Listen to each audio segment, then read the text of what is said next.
Everyone, नमस्ते, welcome to my mini blog. अनि आज चाहिँ म यहाँ चट्ट पारेर टिपौँ भनेर चाहिँ सफा गर्दैछु। यो चाहिँ तालामाथि हो क्या बरन्डा, अनि त्यहाँ चाहिँ खासै अब माथिबाट हामी सुत्दैनौँ नि त, सुतिँदैन, त्यही भएर चाहिँ सफा पनि गरेर आइँदैन। अनि नलिपेको धेरै भएको थियो क्या, त्यही भएर चाहिँ आज लिप्नु पर्यो भनेर म चाहिँ बढार कुडार गर्दैछु।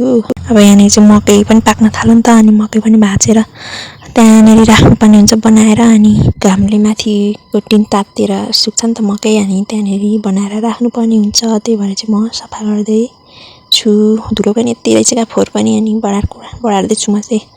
बढारिसकेर म चाहिँ पोत्न थालेँ। त्यहाँनिर चाहिँ पहिला चाहिँ पोतेको थिएन क्या, नपोतिकन लिपेको मात्रै रहेछ। अनि मैले चाहिँ पोतेर राम्रो चिटिक्क बनाएर लिपौँ न त भनेर पोत्न पनि थालेँ।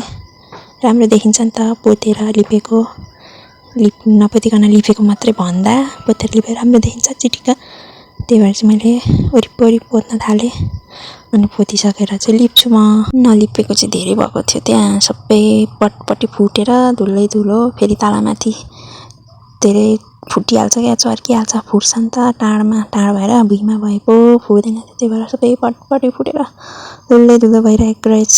त्यही भएर चाहिँ म लिप्न थालेँ। अब मजाले म चाहिँ वरिपरि लिप्छु चिटिक्क बनाएर।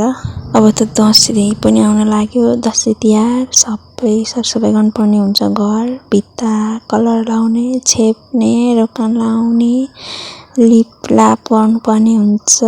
धमाधम दसैँ तिहार आउन अगाडि 1 महिना अगाडितिर गर्नुपर्ने हुन्छ। यतिखेर त अहिले त हाम्रो काम अब कोदो रोप्ने बेला हुन लाग्यो। मकै पाक्दैछ, मकै भाँचिसकेर अनि मकै पारी जोतेर ट्र्याक्टरले अनि रोप्नुपर्ने हुन्छ।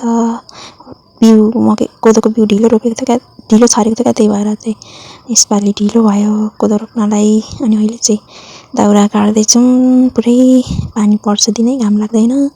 अनि मकै भात्नुपर्ने अब, अनि त्यसपछि कोदो रोप्नुपर्ने, अनि त्यसपछि दसैँ तिहार आउँछ, घर सरसफाइ गर्नुपर्ने, कामै काम हुन्छ।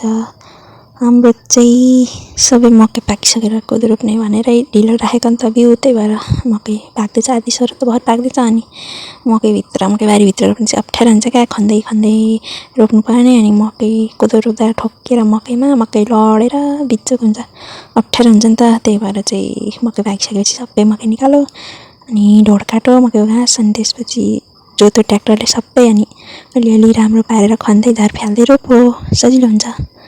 सो त्यस्तै गर्नको लागि चाहिँ हामीले ढिलो बिउ राखेको। अनि यता मैले चाहिँ लिपेर पनि सक्न लागिसकेँ, त्यति धेरै ठुलो छैन, धेरै अलिकति थोरै छ।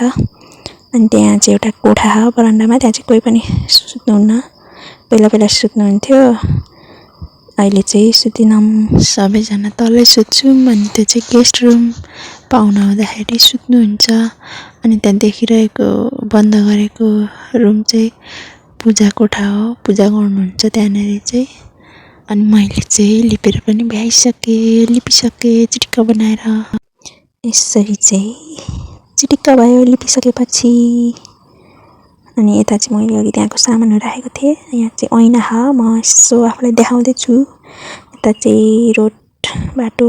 साथीहरू भिडियो के कस्तो भयो प्रतिक्रिया दिनुहोला, लाइक कमेन्ट पनि गरिदिनु होला भन्दै आजलाई बाई बाई, फेरि भेट्नेछु नेक्स्ट भिडियोमा।